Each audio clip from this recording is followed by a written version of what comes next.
나의 가치는 내가 결정한다. 행복한 이기주의자. 웨인 다이어 지음, 오현정 옮김, 21세기 북스 출판. 안녕하세요. 북튜버 스윗샌디입니다.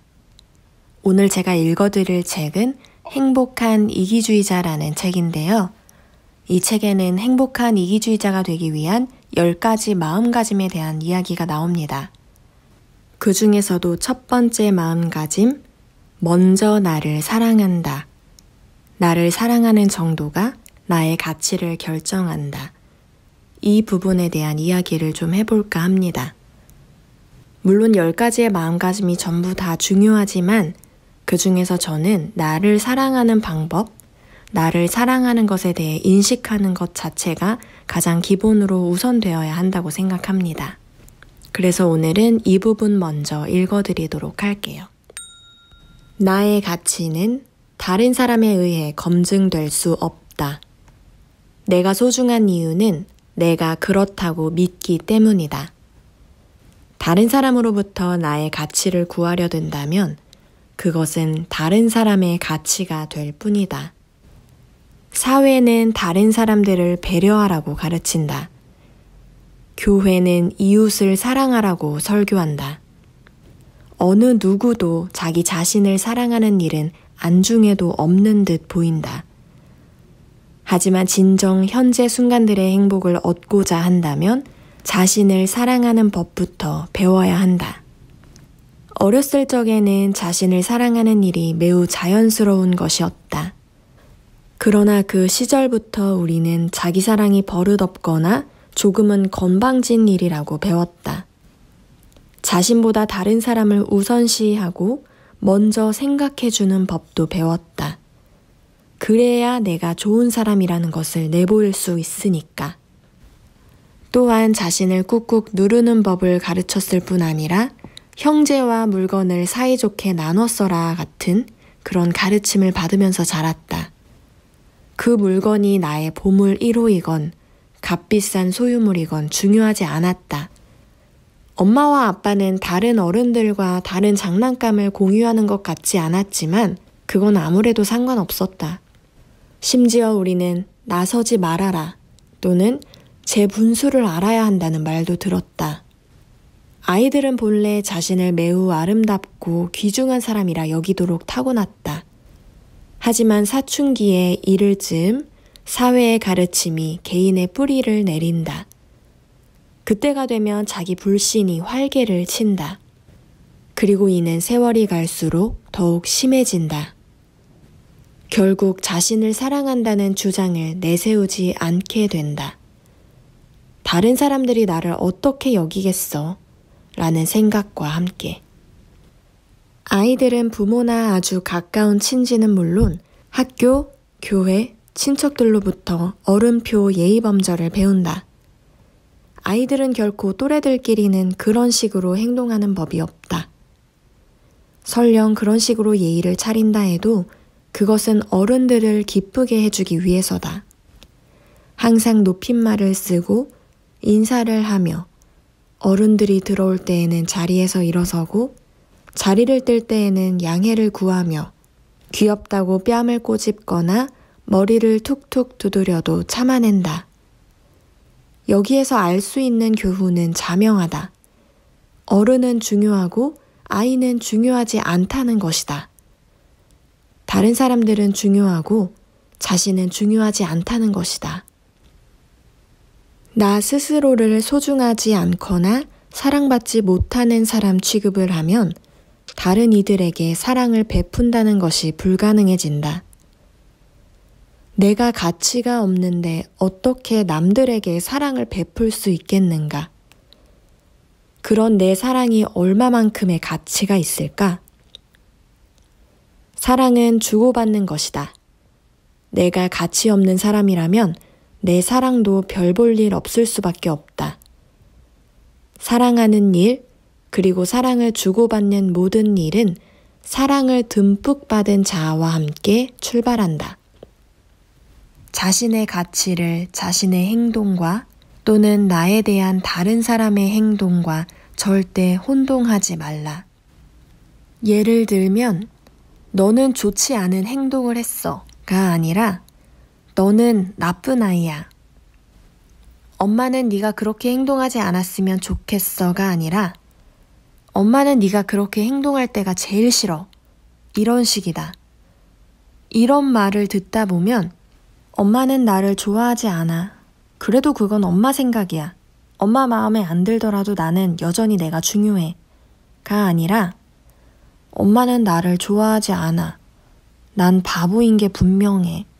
이런 결론에 도달하게 된다. 다른 사람의 생각을 스스로에게 각인시키고 그것을 자신의 가치와 동일시하는 것이다. 어렸을 적 형성된 사고방식은 옷처럼 쉽게 벗어던질 수 없다. 많은 사람들의 자아상이 다른 사람들이 나를 어떻게 보고 있느냐에 바탕을 두고 있다. 우리의 본래 이력은 어른들의 평가에서 얻어진 것이 사실이지만 그것을 언제까지고 지니고 다녀야 할 이유가 어디 있단 말인가. 그런 낡은 굴레를 벗어던지고 상처를 깨끗이 치료하는 것은 대단히 어려운 일이다. 그러나 그런 굴레에 그대로 매달리는 것은 그 결과를 생각할 때 오히려 더 큰 문제가 될 수 있다. 생각을 바꿔라. 그러면 자신을 사랑하는 놀라운 선택을 할 수 있다. 자기 사랑이란 자신을 소중한 사람으로 받아들이는 것이다. 받아들인다는 것은 불만이 없다는 뜻이다. 알차게 살고 있는 사람들은 절대 불평하는 법이 없다. 받아들인다는 것은 불평하지 않는 것이며 행복하다는 것은 자신이 어찌해 볼 도리가 없는 일들을 놓고 한탄하지 않는 것이다. 불평은 자기 신뢰가 없는 사람들의 피난처다. 다른 사람들에게 자신의 탐탁치 않은 구석들에 대해 말하다 보면 그 불만은 계속된다. 다른 사람들도 그렇지 않다고 말해주는 게 고작일 뿐 해줄 수 있는 게 거의 하나도 없는 경우가 대부분이다. 타인의 말을 믿지 않기 때문이다. 이 세상에서 가장 못난 불평 2가지가 있다. 지쳤다고 투덜거리는 것과 기분이 좋지 않다고 푸념하는 것이다. 지쳤다고 느낄 때 분명 여러 가지 해결 방법이 있을 텐데도 사랑하는 사람이나 또는 누가 될지는 모르지만 어느 가엾은 영혼에게 불평을 하는 것은 그 사람을 함부로 대하는 행동이다. 더구나 불평을 해봤자 피곤이 조금이라도 풀리는 것도 아니다. 이와 똑같은 논리가 기분이 안 좋아해도 적용된다. 나의 감정을 다른 사람에게 알려서 상대방이 나에게 조금이라도 힘이 되어줄 수 있는 경우를 말하는 게 아니다. 문제는 투덜거리는 소리를 참고 들어주는 수밖에 아무런 도움도 줄 수 없는 사람들에게 불평하는 것이다. 정말로 자신을 사랑하기 위해 노력하고 있는데도 힘들고 괴롭다면 누군가에게 비비며 내 짐을 함께 져주길 바라기보다 스스로 어떻게든 해결하기 위해 노력하고 싶은 마음이 들 것이다. 자신에 대해 불평하는 것은 무익한 일이며 효과적으로 삶을 꾸려나가지 못하게 한다. 자기 연민을 부추기고 사랑을 주고받고자 노력할 수도 없게 한다. 게다가 사랑하는 사람과 사이가 더 좋아지거나 교제 범위를 넓힐 수 있는 기회도 빼앗아간다. 불평을 하면 주위에 관심을 끌 수는 있을지 모르나 그렇게 해서 받은 관심은 자신의 행복에 어두운 그림자를 드리울 게 뻔하다. 진정 자신을 사랑한다면 아무런 도움도 주지 못할 사람에게 불평을 늘어놓는 행동은 하지 않을 것이다.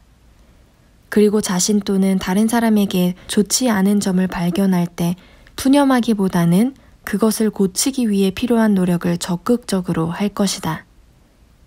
여러 사람들과의 모임에 참석할 기회가 생기면 한번 이런 간단한 조사를 해보자.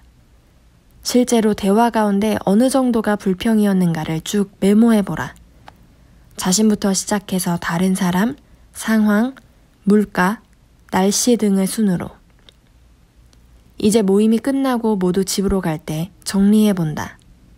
오늘 밤 늘어났던 불평들 가운데 어떤 것이, 어떤 소득이 있었는가? 우리가 오늘 밤 하소연한 일들에 대해 진정 관심을 기울였던 사람은 누구였는가? 그리고 앞으로 내 입에서 불평이 튀어나오려고 하면 지금의 허탈함을 기억하라. 자기 사랑에 대한 내 설명이 병적 이기심과 비슷한 꼴사나운 행동 같은 것으로 여겨질 수도 있다. 그러나 그것은 잘못 생각해도 한참 잘못 생각한 것이다. 자기 사랑은 자신이 얼마나 훌륭한가를 떠벌리는 행동이 아니다.